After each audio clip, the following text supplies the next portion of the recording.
Welcome to the BRZE first quarter fiscal year 2025 earnings conference call. My name is Megan, and I'll be your operator for today's call. At this time, all participants are in a listen-only mode. After the speaker's presentation, we will conduct a question and answer session. I'll now hand the call over to Christopher Ferris, Head of BRZE Investor Relations. Thank you, operator. Good afternoon, and thank you for joining us today to review BRZE's results for the fiscal first quarter 2025. I'm joined by our co-founder and Chief Executive Officer, Bill Magnuson, and our Chief Financial Officer, Isabel Winkles. We announced our results in a press release issued after the market closed today. Please refer to the Investor Relations section of our website at investors.braze.com for more information and a supplemental presentation related to today's earnings announcement. During this call, we will make statements related to our business that are forward-looking under federal securities laws and the safe harbor provisions of the Private Securities Litigation Reform Act of 1995. These statements include, but are not limited to, statements regarding our financial outlook for the second quarter ended July 31, 2024, and the fiscal year ended January 31, 2025, the anticipated development, performance, and benefits of our products and features, the potential impact and duration of current macroeconomic trends, our anticipated customer behaviors, including vendor consolidation trends and their impact on BRZE, the timing and benefits from our global expansion efforts, our potential market opportunity, the expected effects of our social impact initiatives, and our long-term financial targets and goals, including the anticipated period in which we may generate positive non-GAAP operating income and positive free cash flow. These statements are subject to a variety of risks and uncertainties that could cause actual results to differ materially from expectations and reflect our views only as of today. We assume no obligation to update any such forward-looking statements. For a discussion of the material risks and uncertainties that could affect our actual results, please refer to the risks identified in today's press release and our SEC filings, both available on the Investor Relations section of our website. I'd also like to remind you that today's call will include certain non-GAAP financial measures used by management to evaluate our ongoing operations and to aid investors in further understanding the company's fiscal first quarter 2025 performance, in addition to the impact these items have on the financial results. Please refer to the reconciliations of our non-GAAP financial measures to the most directly comparable financial measures calculated in accordance with U.S. GAAP included in our earnings release under the Investor Relations section of our website. The non-GAAP financial measures provided should not be considered as a substitute for or superior to the measures of financial performance prepared in accordance with U.S. GAAP. And now, I'd like to turn the call over to Bill. Thank you, Chris, and good afternoon, everyone. We are pleased with our first quarter results, which again demonstrated the strength of the BRZE customer engagement platform in a challenging macroeconomic environment. We got off to a solid start to the year, generating $135.5 million of revenue, up 33% compared to the prior year. Excluding the $750,000 impact of a service outage we experienced in April, revenue would have been approximately $136.3 million. This quarter, we again demonstrated strong leverage, improving non-GAAP operating margins by over 800 basis points year over year and generating strong cash flow from operations of approximately $19 million, driven by collections on our fourth quarter bookings. As we progress through 2025, we plan to continue investing to support our top-line growth and our long-term opportunity, all while staying focused on improving our efficiency and hitting our profitability goals. Brands continue to recognize the high ROI that can be achieved through personalized cross-channel customer engagement enabled by the BRZE platform. In the first quarter, we increased our customer count by 58 sequentially to a total of 2,102 as we continue to win against legacy marketing clouds and point solutions with our industry-leading platform. Our enterprise business was strong, with $500,000 plus ARR customers continuing to grow, rising 29% year over year to 212. Notable new business wins include Bauer Media Group, Bolt Technology, Country Road Group, Leonardo.ai, Property Finder, Solaris Bank AG, and many others. Notable upsells in the quarter include Etsy, Lime, Mr. Eye Doctor, Talkspace, and the rewards credit card Yonder. In the quarter, we again benefited from the vendor consolidation trend that we have highlighted in recent quarters, securing new business wins that simultaneously replace legacy marketing clouds, channel-specific point solutions, and homegrown tools across diverse customer examples, including a German e-commerce brand, an Australian fintech app, a specialty fashion retailer in APAC, and an American workforce management solutions firm.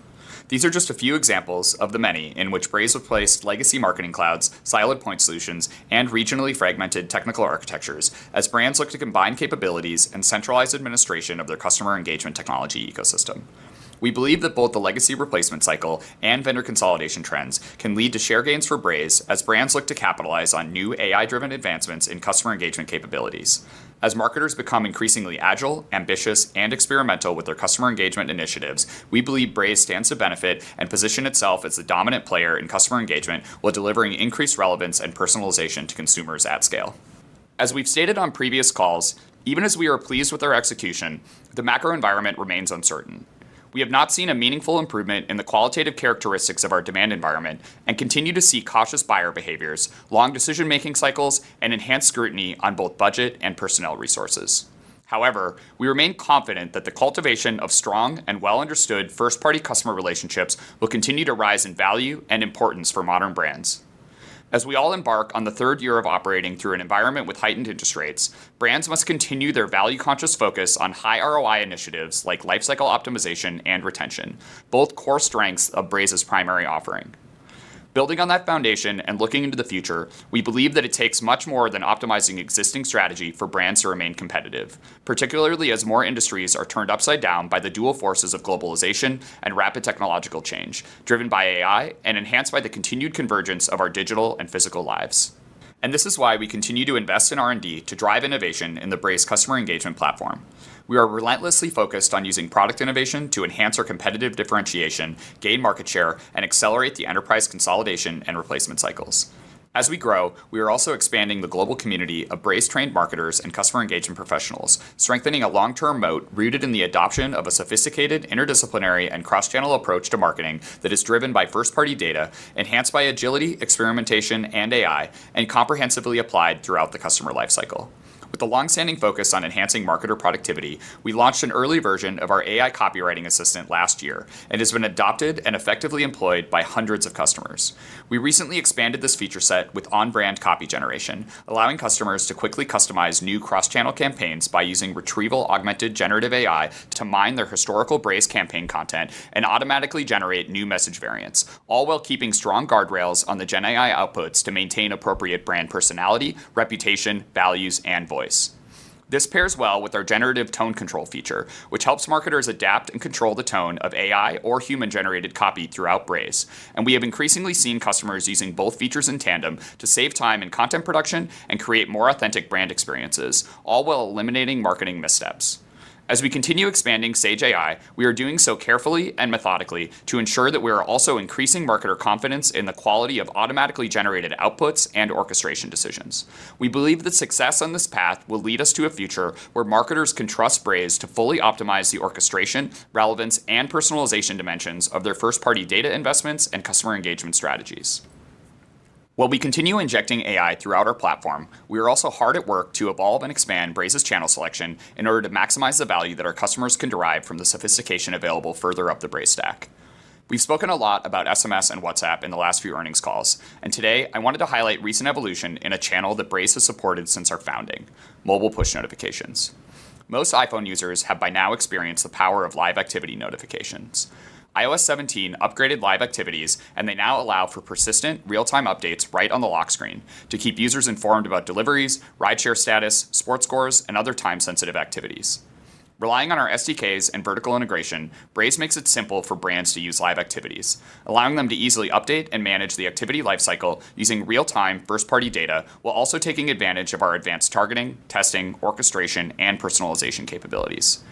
In addition, Braze makes it easy to pair live activities with other channels like in-app messages and content cards, advancing a brand's cross-channel engagement strategies. This feature is particularly exciting for brands in media, entertainment, sports, and gaming, where live activities help fans keep apprised of the in-the-moment updates for events like the ongoing NBA or NHL playoffs or the T20 Cricket World Cup, and even the Olympics later this summer. These are just a few examples of the myriad of enhancements we have been adding in order to enhance our platform and help our customers drive higher ROI. We believe these are efficient investments in our future and will help drive additional usage and new customers to Braze in the coming quarters and years. Zooming out to look at our operational footprint, we are also excited by the increasingly global nature of our addressable market and continue making investments to support Braze's growth with an expanding roster of multinational brands. In the enterprise, this opportunity is enhanced by both the technology consolidation trend that I referenced earlier and by the continued expansion of enterprise direct-to-consumer offerings into new and fast-growing markets, particularly in regions like APAC and LATAM. In May, we announced progress on our planned team and office expansions into Sao Paulo, Bucharest, Dubai, and Seoul. The month prior, we announced our plans to open a new data center in Indonesia, our second non-US data center and our first in APAC. We expect this investment in our global data center footprint to accelerate in future years, enabling us to better navigate the increasingly complex data residency and privacy landscape, particularly for our customers and prospects in heavily regulated industries such as financial services, healthcare, and the public sector. We've also continued making localization investments that make life easier for marketers working across multiple languages or diverse regions. Recently, we launched major upgrades to our multi-language composition capabilities, allowing customers flexible workflow options to manage translations, test and preview multi-language messaging, and derive new data insights across locales and languages. We also announced availability of the Braze dashboard in Spanish and Brazilian Portuguese, and have made enhancements to the existing Japanese and Korean dashboard and documentation translations. Braze has operated globally from its early years, and revenue outside the US continues to be a substantial portion of our total, at 44% in the current quarter. As we look to the future, we see large greenfield growth opportunities in these fast-growing global markets and are excited to be preparing for that future today. You may have also seen that just this week, we added Ivan Wassenaar, a seasoned SaaS executive, to our board of directors. For over 30 years, Yvonne has advised leaders on scaling, diversifying, and transforming their businesses throughout the Americas, Europe, and Asia.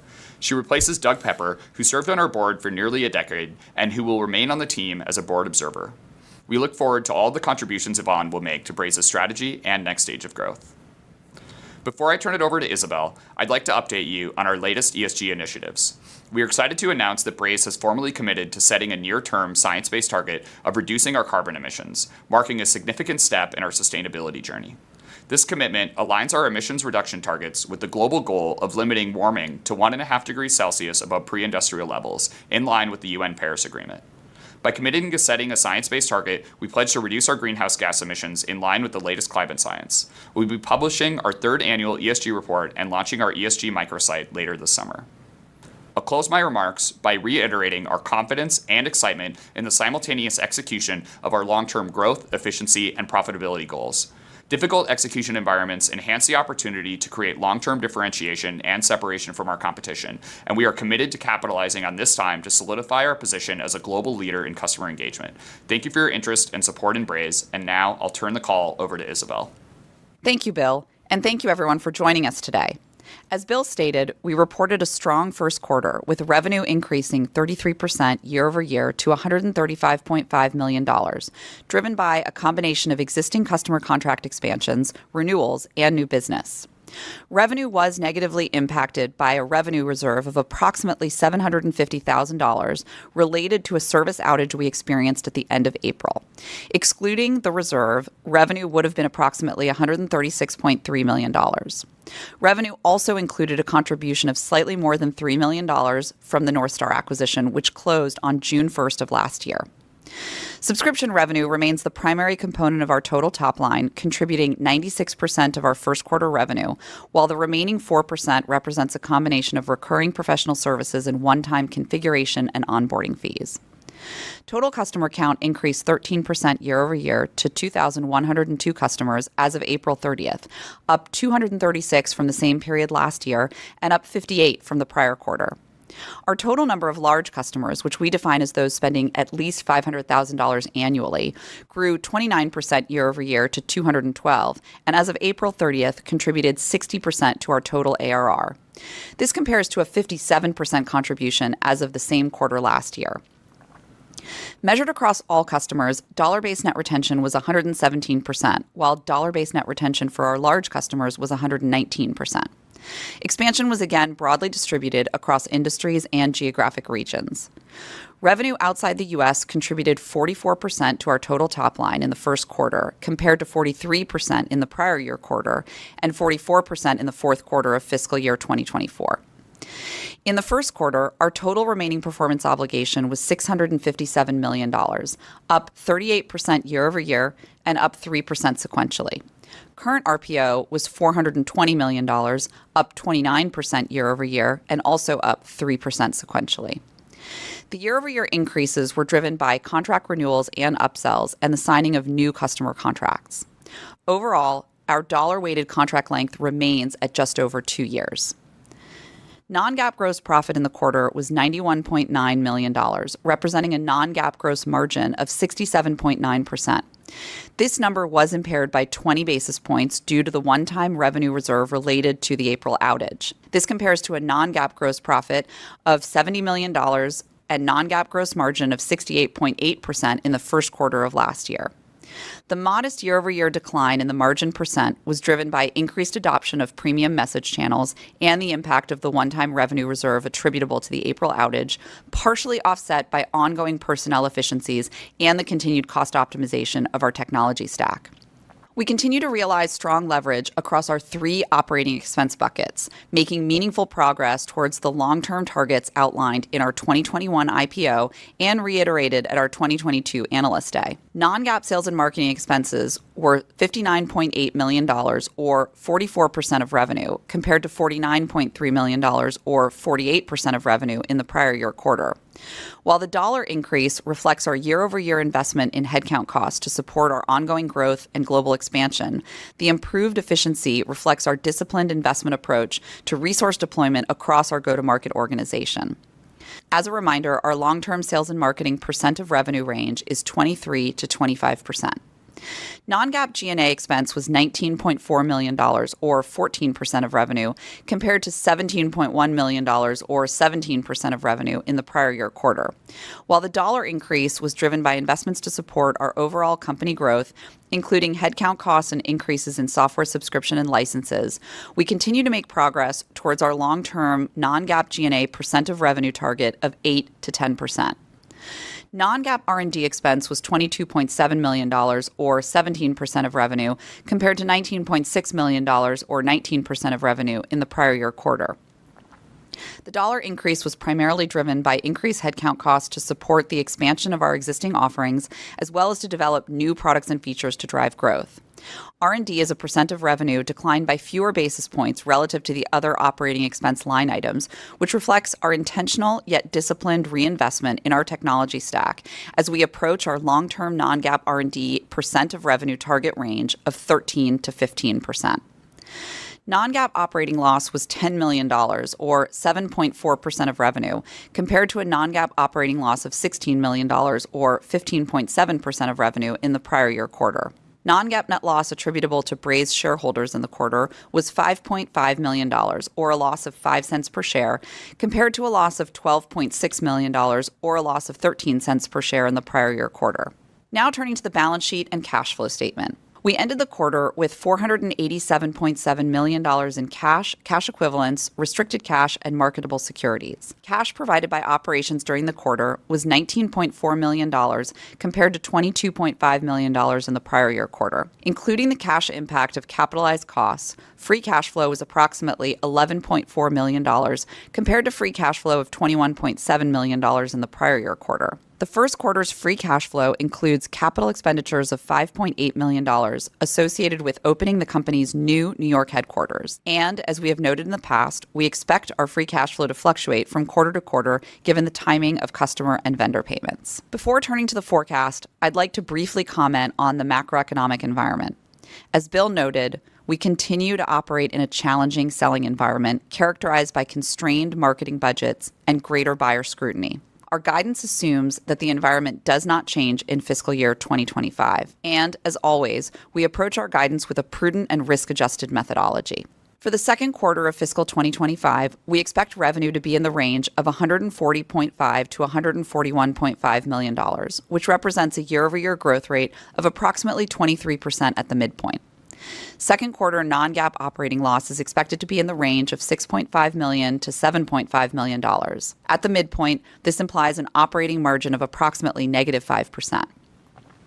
Second quarter non-GAAP net loss is expected to be $3 to $4 million, and second quarter non-GAAP net loss per share in the range of 3 to 4 cents per share, based on approximately 101.5 million weighted average basic shares outstanding during the period. Please note that for the full fiscal year 2025, all guided metrics include the negative impact of the Q1 revenue reserve. For the full year 2025, we expect total revenue to be in the range of $577 million to $581 million, which represents a year-over-year growth rate of approximately 23% at the midpoint. Fiscal year 2025 non-GAAP operating loss is expected to be in the range of $19.5 to $23.5 million. At the midpoint, this implies a non-GAAP operating margin of approximately -4%, or more than a 450 basis point improvement versus fiscal year 2024. Non-GAAP net loss for the same period is expected to be in the range of $6 to $10 million. Fiscal year 2025 non-GAAP net loss per share is expected to be 6 to 10 cents per share, based on a full year weighted average basic share count of approximately 102 million shares. We remain on track to achieve positive quarterly non-GAAP operating income and positive free cash flow in Q4 of this year. I'll wrap my remarks by reiterating our commitment to delivering world-class customer engagement solutions while effectively managing costs to achieve our profitability targets. And with that, we'll now open the call for questions. Operator, please begin the Q&A. We will now begin the Q&A session. If you would like to ask a question, please click on the raise hand button, which can be found on the black bar at the bottom of the Zoom window. You may remove yourself from the queue at any time by lowering your hand. When it is your turn, you will hear your name called and receive a message on your screen notifying you that you may unmute your line. Please then unmute your audio and ask your question. We will wait one moment while the queue assembles. Our first question comes from Derek Wood with TD Cowen. You may now unmute your audio and ask your question. Great, thank you, and congrats on a solid quarter. First question for Bill. You guys were called out at that Snowflake's keynote this week as a notable strategic partner. Can you give us an update on how you're working with Snowflake from a technology and go-to-market standpoint? And maybe just give us a sense around demand for your cloud data ingestion capabilities, and now that you have Sage AI and can bring that to more data flows, how customers are looking to leverage that capability.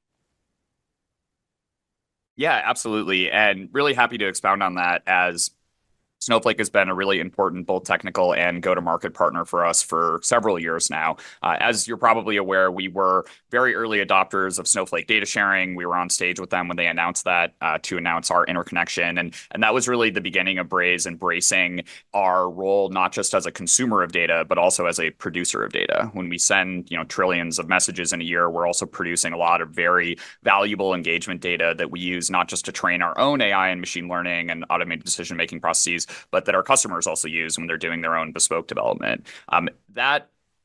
That cycle then gets completed when you pull data back into Braze through things like cloud data ingestion and through a number of other extensions that we've added to capabilities like our segment extensions and our product catalog automatic syncing, which are all working toward a goal of making sure that the data that Braze needs to make decisions is available to us quickly, completely, and with a low total cost of ownership.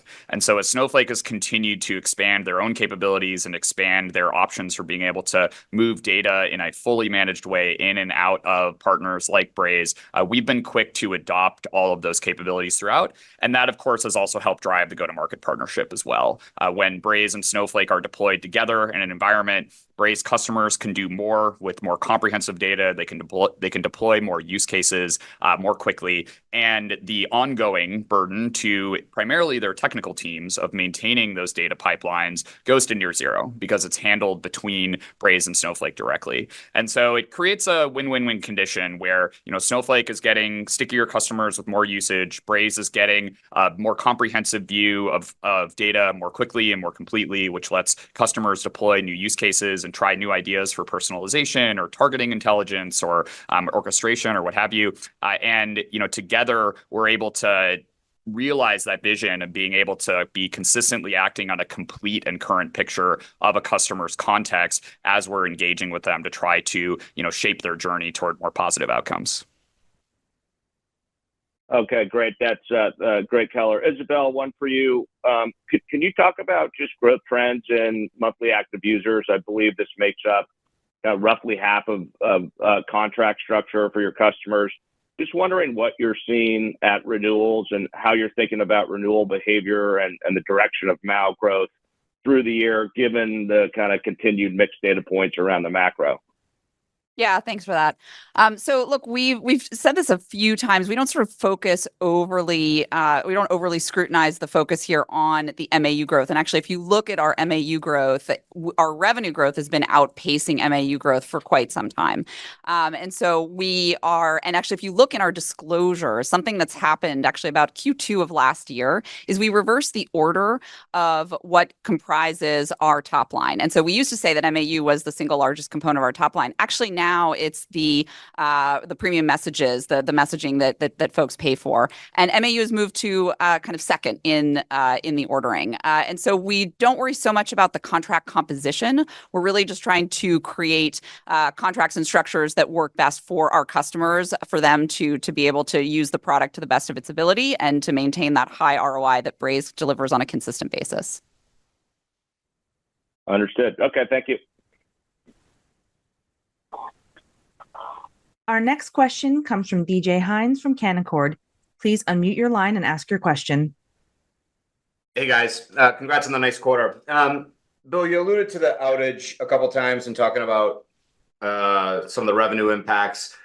I thought the blog post did a really nice job kind of going deep on the technical explanation of what happened. I'd love to just hear kind of what the customer reaction has been to your response to the outage. Like, is there any brand tarnish we should be worried about here? Just what has the feedback been since that?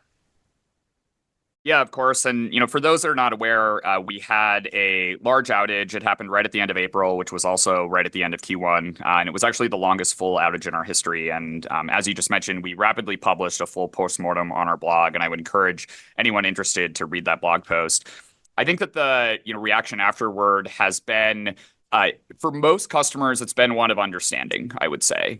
Technical systems, no matter how resiliently you build them, experience novel failure conditions. And throughout the entirety of the outage, we communicated with urgency, with reliability. We didn't always have the answer that people wanted because the systems were down, obviously. But we were as transparent as we could be. We got, there was a full recovery. There was no data loss. Our failover systems, the failover systems all operated as intended. Which was great to be able to see. And, we ultimately were able to have the system be fully healed, and it's been stable, ever since that incident. And I'm knocking on wood in the room right now. And so, I think that it's one of these circumstances where it's a big deal. It's unfortunate that it happened, but I think that what our customers were able to see is how we really operate through a difficult circumstance, and we did so with integrity and transparency and honesty. And I think that in the long run that can be a very helpful thing. One of the other things that I would say is that we obviously learned a lot from working through the incident, had been able to make a number of changes to both harden our systems and enhance our ability to recover rapidly when issues do arise, because both things were at play in this outage. We experienced a novel failure condition that caused our failover capabilities and our secondaries to not be able to invoke themselves. And then the systems were not able to self-heal due to the novel nature of the failure. And then the amount of time that it then took to recover from that led to a long recovery period, as well as our systems needed to catch up on literally billions of jobs that were backlogged that represented either data to be processed or messages to be sent or both. And so, as I mentioned, there's good news there, and that data was never lost, and that many other parts of the system came back up sooner than the full recovery. But one of the other things that I would celebrate as an outcome is that while the recovery was happening, we actually successfully brought online more infrastructure than we've ever had simultaneously online by a factor of almost 50%. And so that means that a huge amount of the work that we've done on the DevOps front, from a scalability and observability and monitoring perspective, as well as just generally the automation around that, all of those systems has all been a very successful investment for us to be able to not just operate, but recover from these novel circumstances. And in many ways, this was actually a stress test for what are going to be some really big events later this year as we look ahead to things like the Olympics and the US presidential election and Black Friday, Cyber Monday. We had more infrastructure online as we recovered from this outage than we anticipate probably even bringing up for Black Friday later this year. Great. Yeah, that's a super helpful explanation. And then Isabel, a follow-up for you. I just want to hit on NRR dynamics. I mean, it's great to see the blended metric has seemingly stabilized. The enterprise, a large customer, continues to drift a little bit lower. Just curious what's driving that. Is it that the enterprise kind of started to see macro pressures maybe a little bit later than SMB, and we're still kind of feeling the tail effects of that in the trailing 12-month metric? Or maybe you could just speak to kind of expansion dynamics, enterprise versus SMB, as it sounds like enterprise is a lot healthier. Yeah, sure. So I think first of all, I will say that on a rounded basis, the consolidated company did appear to hold up. It is down on an unrounded basis. So I'd sort of just indicate that we are still continuing to see some levels of pressure at sort of the rest of the organization.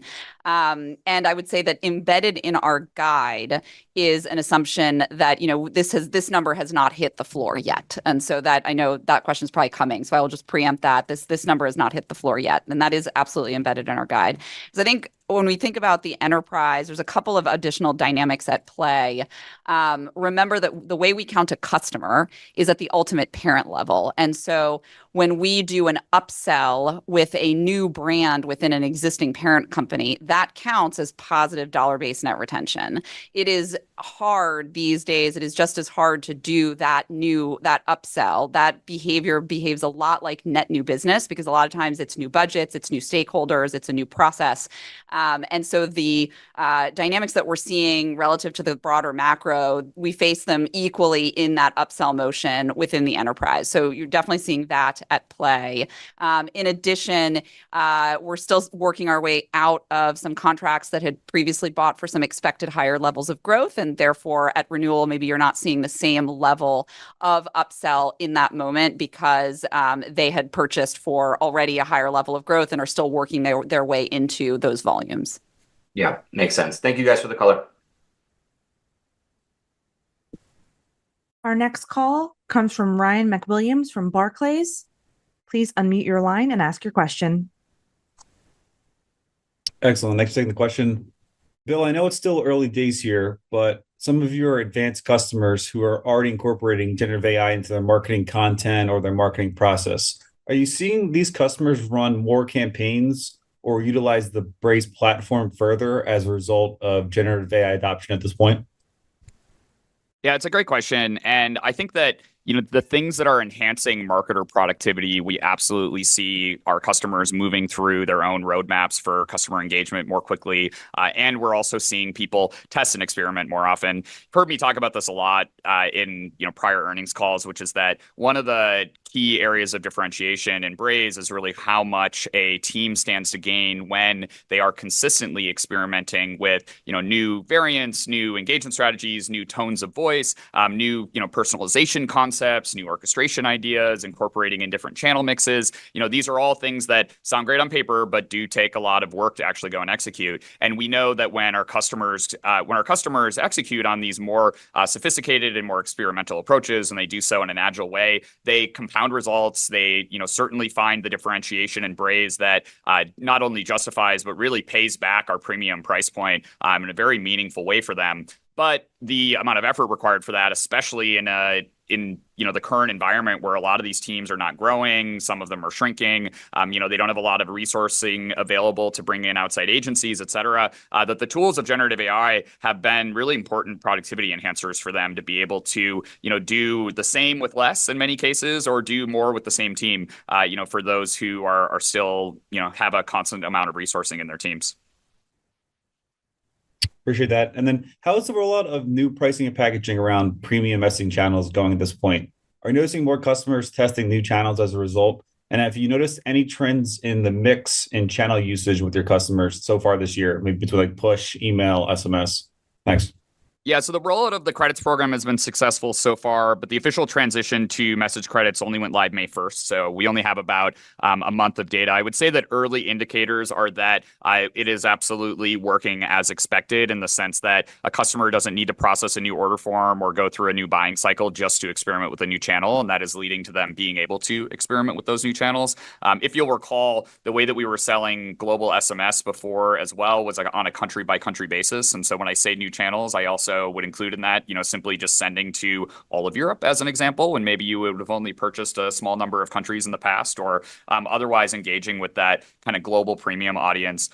Overall, with the margin profile, I would say that on the SMS front, we're continuing to see similar dynamics as we've spoken about in the past. Definitely the competition amongst the CPaaS providers is giving us a bit more room to be able to negotiate with those vendors, but nothing that's structurally changing that. I'll also just take this opportunity, because I'm sure this will come up later, around the WhatsApp side. Meta actually made an announcement earlier today in a direction that we previously predicted, which is that they're continuing to expand their monetization of WhatsApp, but they're doing so while keeping a really tight control on the resulting WhatsApp consumer experience. And they're doing that by making sure that WhatsApp users are never inundated with messages that are not performing well when delivered to them. And so they're thus making changes which focus on prioritizing engagement and the quality of the messaging, which translates to them not necessarily guaranteeing that any particular marketing message we request them to send actually gets delivered, and that they're going to shift to a more dynamic pricing model that will interact with that kind of message guarantee. Now, interestingly, if you just take a step back from that, that direction of travel is actually not dissimilar to the present reality for email. You can send any email you want to any email address, but it doesn't necessarily end up in a user's inbox. And that depends on a variety of factors related to the content of the email and whether other people are engaging with it. And so, in many ways, WhatsApp is following in some well-treaded footsteps in order to, try to keep noise out of a channel, especially as they want to be able to continue to drive a really great user experience inside of WhatsApp. And, I refer to that broadly as an increase in the complexity of the deliverability environment for WhatsApp. And as we've spoken about a lot of other times in the past, anything which provides returns to sophistication in targeting or content relevance, or anything which requires the management of more complexity in a channel is ultimately good for Braze in the long run because of where we sit in the stack and the sophistication that we can deliver to our customers. Now, getting back to your gross margin question then, from a business model perspective, the pricing changes with WhatsApp messages being more dynamic and not having guaranteed delivery will likely shift the way that we monetize that channel. We're still working through the details of that, but to give you a bit of flavor, we expect that we're ultimately going to land in a setup where more of the message cost flows directly through Meta, and then Braze operates higher up the value stack, which means smaller dollar values for WhatsApp on any individual Braze order form, but a higher gross margin percent and likely an easier way to sustainably grow the channel, especially as Meta levels the playing field for the underlying message costs across their early partners as they've been experimenting with this program in the early days.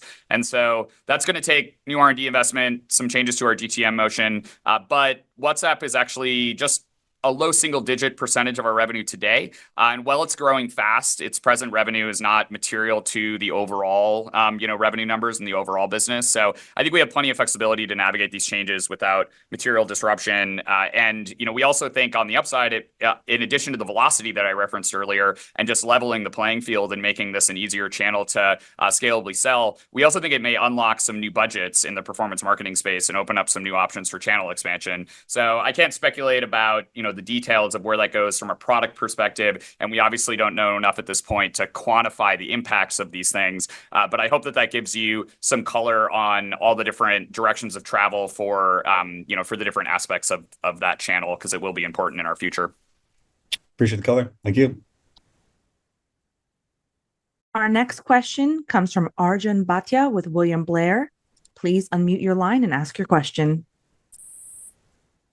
Thank you. Thanks for taking my questions.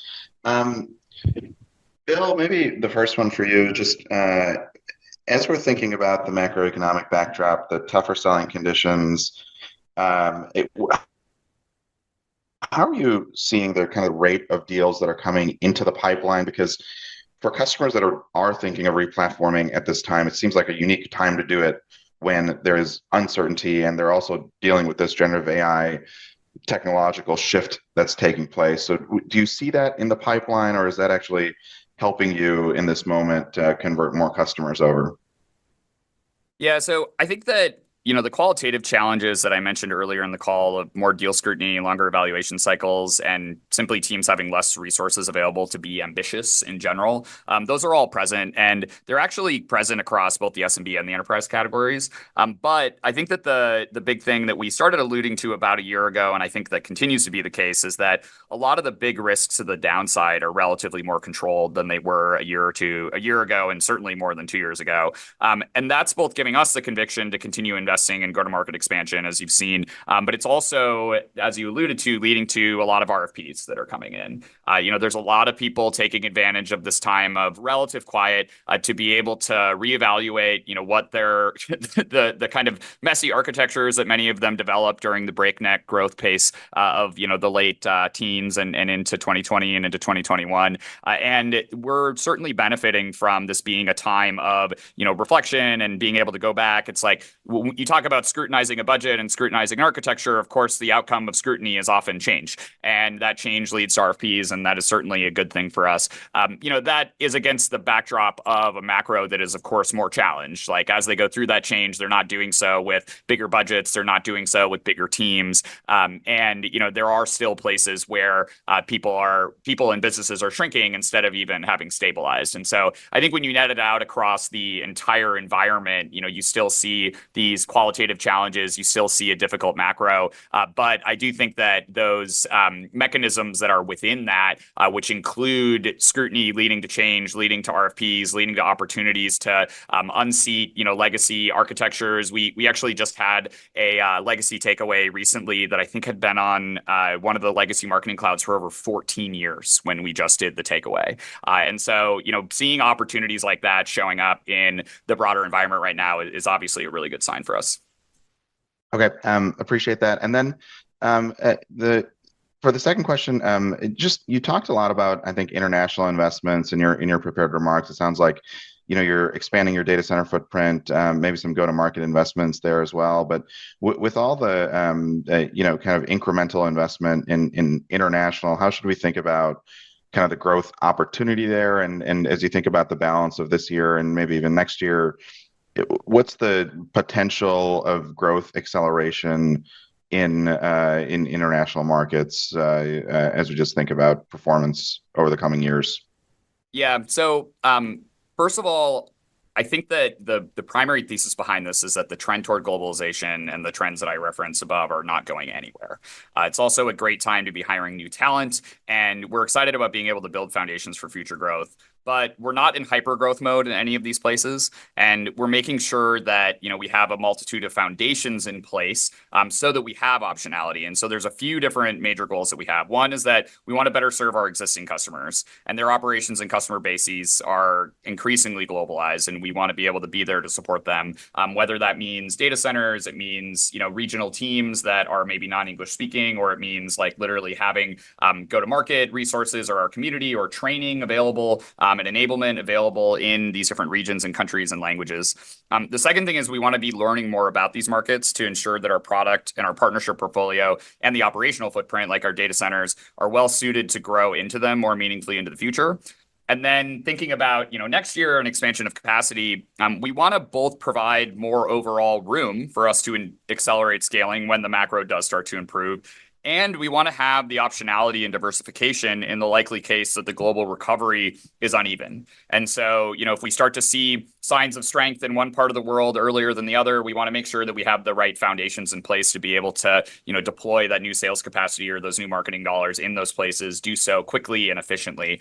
But I think it's too early to say exactly where, meaningful recovery from the current macro will happen first, on exactly what timeline it will happen, to what extent the capacity will be there. And so I think what, you're seeing from us is a strong conviction in the long-term trends, a strong increase in the amount of globalization being demanded of global partners like Braze, particularly in the enterprise, as they continue to grow their first-party investments both in data and in building up new audiences with new products and services. And we want to be able to meet that evolving, customer demand where it is and already be there where it's going to be. But we're obviously doing so against a backdrop of improving profitability, continuing to work toward, our goals of sales and marketing efficiency.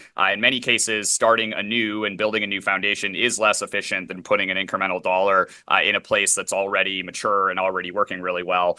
But I think that we're in a position where we're early enough in our market, we have the balance sheet to do so, and we have conviction in the future opportunity to make sure that we aren't shortchanging the building out of foundations for future growth, even while we navigate this difficult macro and do so with an eye toward increasing profitability. All right, perfect. Very helpful. Thank you, and congrats on the nice quarter here. Our next question comes from Scott Berg with Needham & Co. Please unmute your line and ask your question.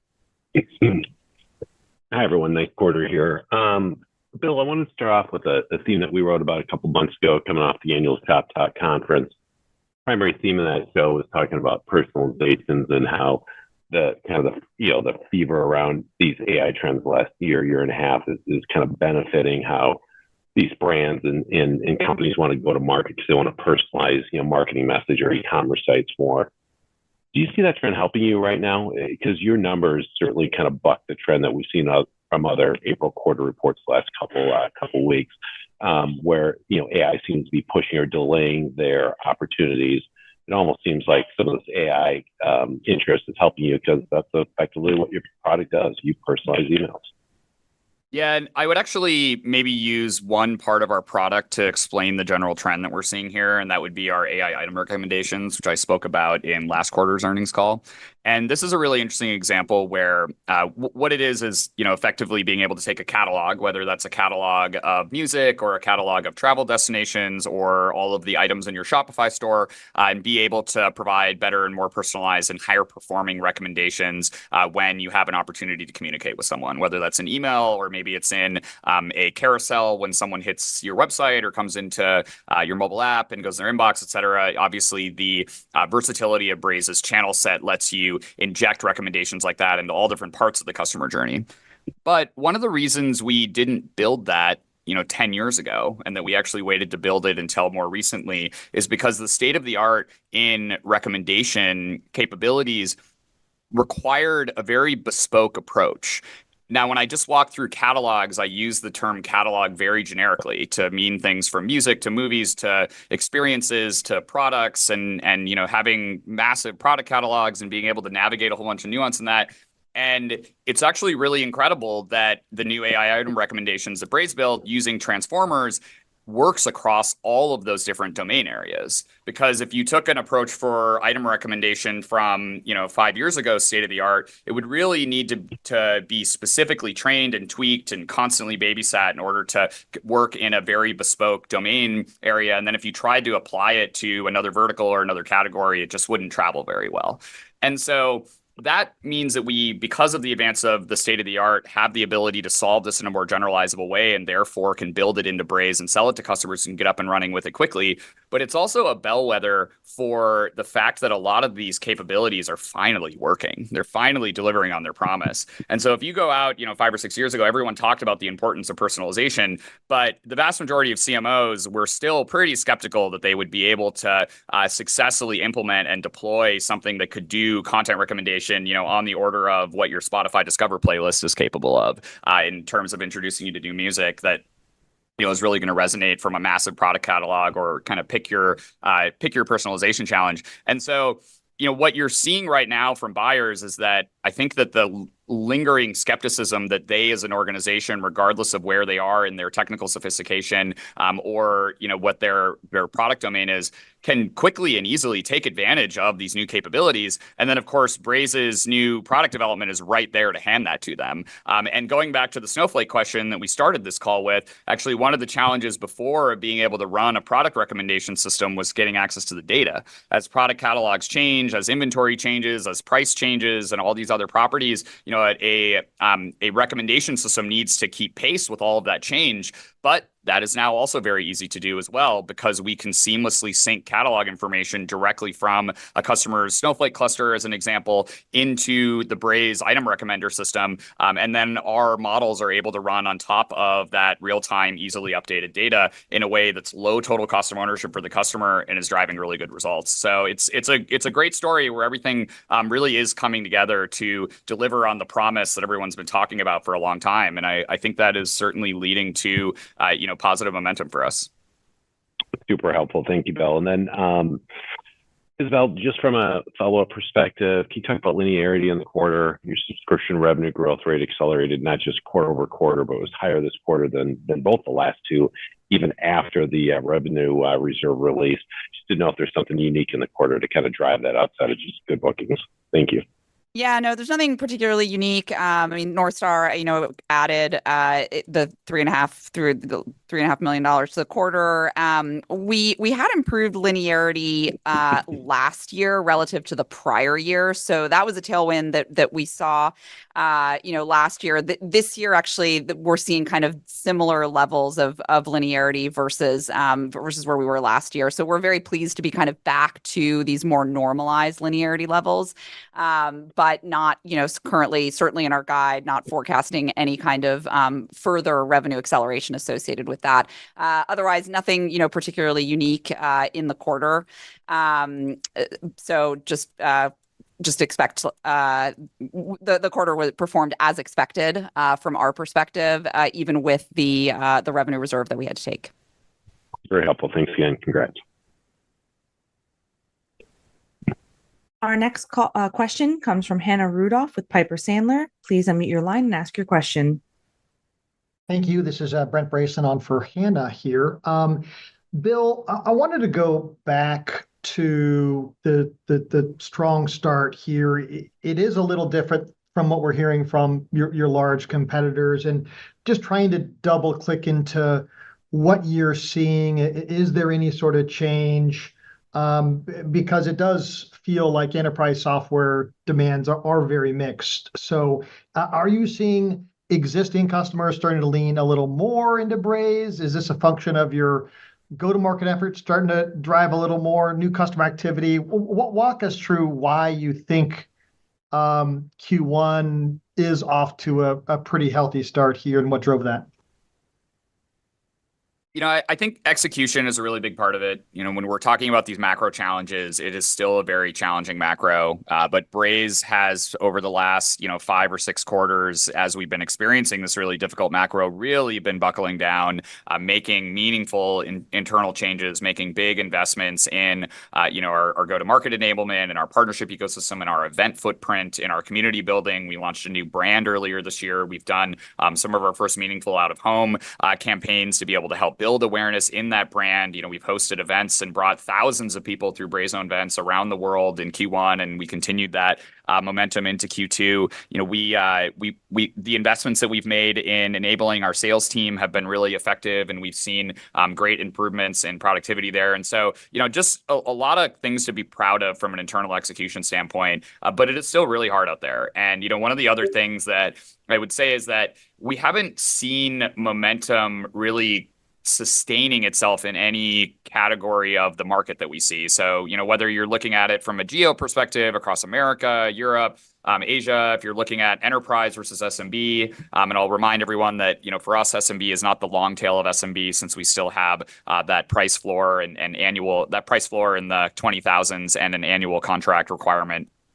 But, from that floor, all the way up into the enterprise, over the last 4 quarters, we've seen bright spots throughout that stack, and we've seen bright spots throughout the world or across certain verticals, but none of them have managed to really sustain themselves for more than a couple quarters at a time. And so I think that what you're seeing in Braze's business and in our, consistency is the benefit of the diversification that we have around the world and across use cases and across verticals and across company sizes. But, you're also seeing that the macro is not really enabling anyone to make a big consistent bet on any part of the market and expect that bet to return really well for 2 or 3 sustained quarters even, because it is still difficult across the board, and we're finding these great pockets of opportunity which are available to us because of our diversification, but we haven't been able to see anything really sustain itself and start to build momentum toward a really positive market condition, nor have we seen those pockets of optimism really sustain themselves for more than a quarter or two.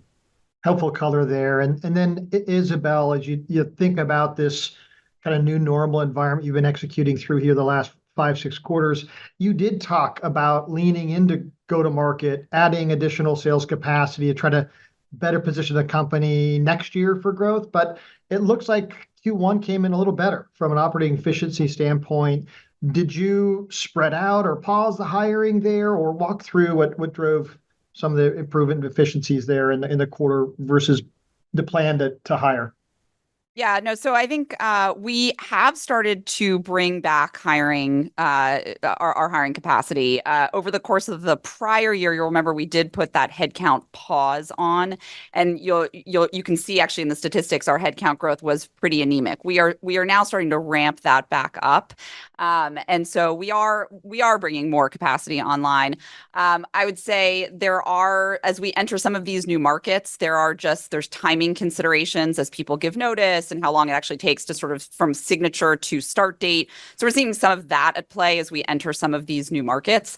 And I think there are just other efficiencies that we were able to capitalize on, whether it was across T&E or in our core tech stack. And there are plenty of places where we are forcefully trying to be as efficient as possible. I think I mentioned last quarter that in my FP&A team, I was working on being a little bit quicker twitch, and that quicker twitch is going to enable us to pull in the reins where necessary, and then also be able to take capital that's been saved in certain areas and redeploy it in higher ROI ways. And so I think what you're seeing is some of the benefits of some of that quicker twitch motion that we experienced in Q1.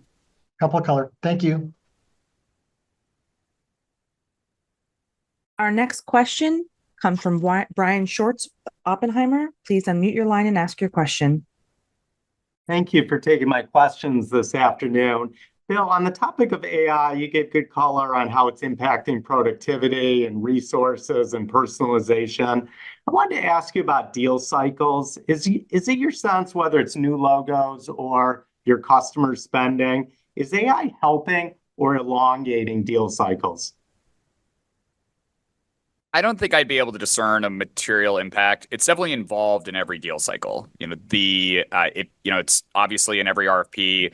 We present our AI roadmap vision in basically every deal cycle. And I think one of the most important parts for a buyer right now is that, I think that there's an understanding that the tangible use of AI, generative AI, et cetera, especially the kind of newer capabilities that are being driven by agents and LLMs and such, is still in its early days. But they want to make sure that if they're going to make a platform shift, especially one that is part of the consolidation cycle and part of the enterprise replacement cycle, that they're betting on a horse that is going to have a frontier leading vision that has the right ingredients in place in order to be a winner in AI and to be able to deliver those new capabilities to them, in quickly and comprehensively. And so, we have a fire alarm that just came on here in a second that I'll try to talk through. And so I don't think that those are necessarily leading to a strong difference in deal cycles, but it's absolutely an important part of every single one of them.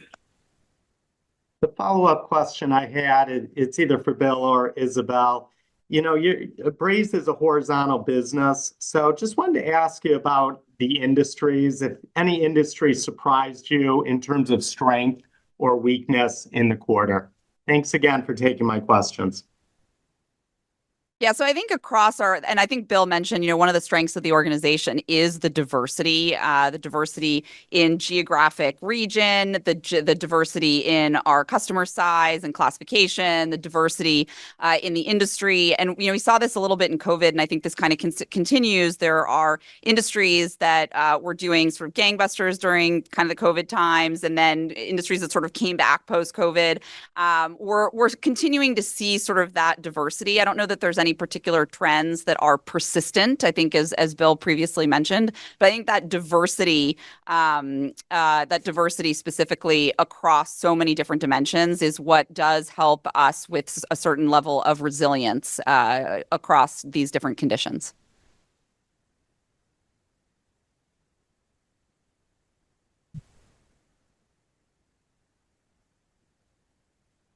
Our next question comes from Michael Berg with Wells Fargo. In the interest of time, we do ask that everyone limit themselves to one question moving forward. Michael, you may now unmute your line and ask your question. Hey, thanks for taking my question here. I wanted to ask one on the macro and the budgets, but slightly different way here.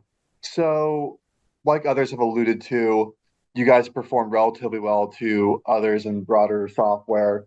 And I'm just curious if you believe or are seeing in your conversations that MarTech investments are seeing a higher relative priority to other areas of software, or maybe some of the other soft secular trends are driving that. Anything to point to there? So I would say I don't have great visibility into exactly how, the spend is being prioritized in the stack, other than to say that, we continue to believe that in particular, the part of the marketing software spend that Braze represents, that we are, amongst the highest value propositions that a customer has, specifically because of the ability to invest in improved retention and enhancing the long-term value of already acquired relationships, and generally improving the unit economics of any business that really focuses on customer engagement. And so in a time like this, we think it's the exact right investment for brands to be increasing, even as they may be lowering discretionary marketing spend at other places. I would also say that, we talk a lot about the secular trends that are driving a lot of Braze's opportunity around investment in first-party data, in the building of first-party relationships, in, retooling product and service ecosystems in order to enable a greater level of more persistent connection with the customer. And by that, I would call out examples, like any of the quick service restaurant chains with their mobile wallets and ordering and loyalty, automotive, in places where you go from never interacting with the automobile manufacturer to using a mobile app to unlock and start your car every single day, right? I can kind of go around a lot of industries and verticals and provide you examples of these investments that are being made by these companies to deepen their connection with their existing customers, to be able to understand that connection better and then be able to communicate with them. And so I think that is a secular trend that's not just being driven by short-term, machinations in the overall budgets and budget stack, but is actually an imperative for businesses to remain competitive as we continue to digitize more of the world, and as customer experience continues to get put at the center of what drives brand loyalty and brand connection. And ultimately, that connection is where businesses are going to find their profitable way out of this current macro environment.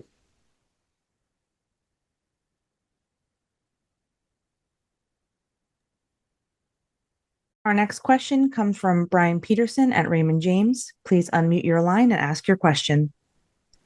Oh, hey guys, thanks for taking the question. So Bill, just wanted to give a quick update on the partner channel. How's that ramping in terms of capacity? And any thoughts of the potential contribution to bookings this year? Thanks, guys. Hey, yeah, thanks for asking for an update on that. I would say that the status is roughly the same as it was last quarter.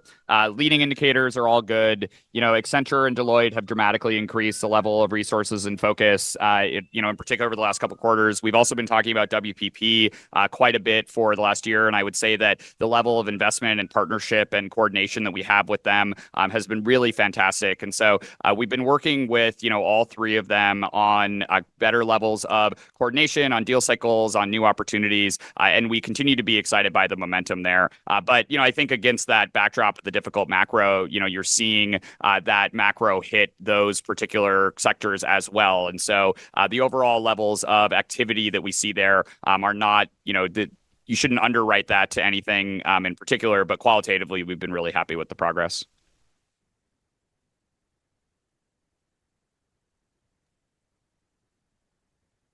Our next question comes from Pinjalim Bora at JP Morgan. Please unmute your line and ask your question. Oh, great. Thanks for squeezing me in, and congrats on the quarter. Just a quick one. Maybe talk about the pipeline and the demand trends that you're seeing so far in Q2. Is there a change versus how you exited Q1 at this point? Thanks. Yeah, we started the year a little bit light on late stage pipeline after a really strong Q4 that was focused on closing, but we've been off to a great start so far this year. I just mentioned a bunch of the things that have been happening this year for new pipeline development, things like our rebrand that launched right at the beginning of the calendar year, big investments in awareness and a strong global events program that's activated thousands of customers and prospects around the world. And I think that pipeline opportunity is certainly available out there. It's harder to find than it would have been, in the COVID era. But because of the diversification of the business, we have a lot more places to go and hunt for opportunities. Braze's versatility across verticals, across company sizes, across use cases, all over the world. You hear me talk about this a lot, but it's really a fantastic property of what we've built here at Braze, that it's able to so versatilely deploy itself and be used by different organizations. And that means that our go-to-market teams are, able to continue to operate a very diversified portfolio of potential opportunities and go find pipeline wherever it is available. Thank you.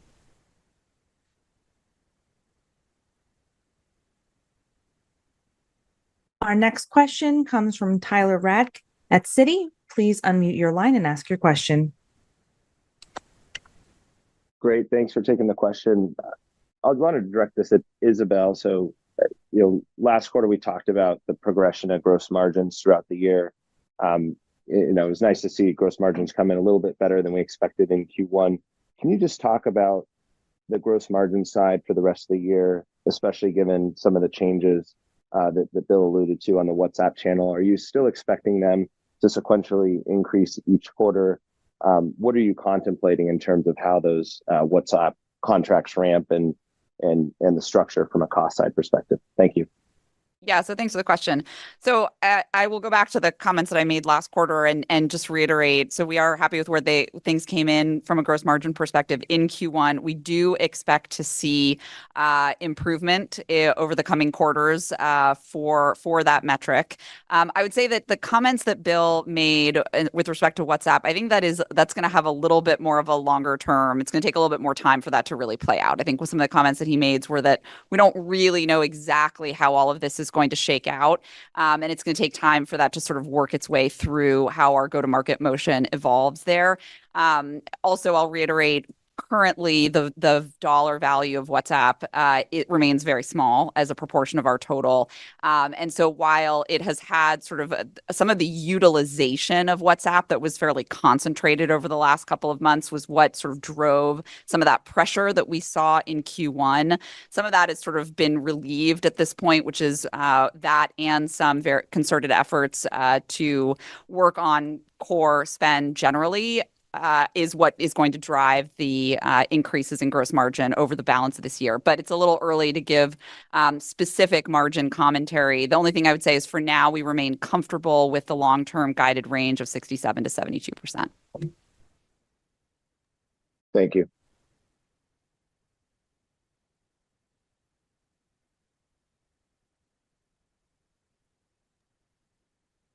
Our Q&A has come to an end. All right. Well, we're sorry we couldn't get to everyone due to time, but we'll be talking to you all soon in callbacks. And thank you to everybody for attending the earnings call today. I hope you found it informative. And we continue to reiterate that we're super excited about the future opportunity for Braze. And we thank you for being investors.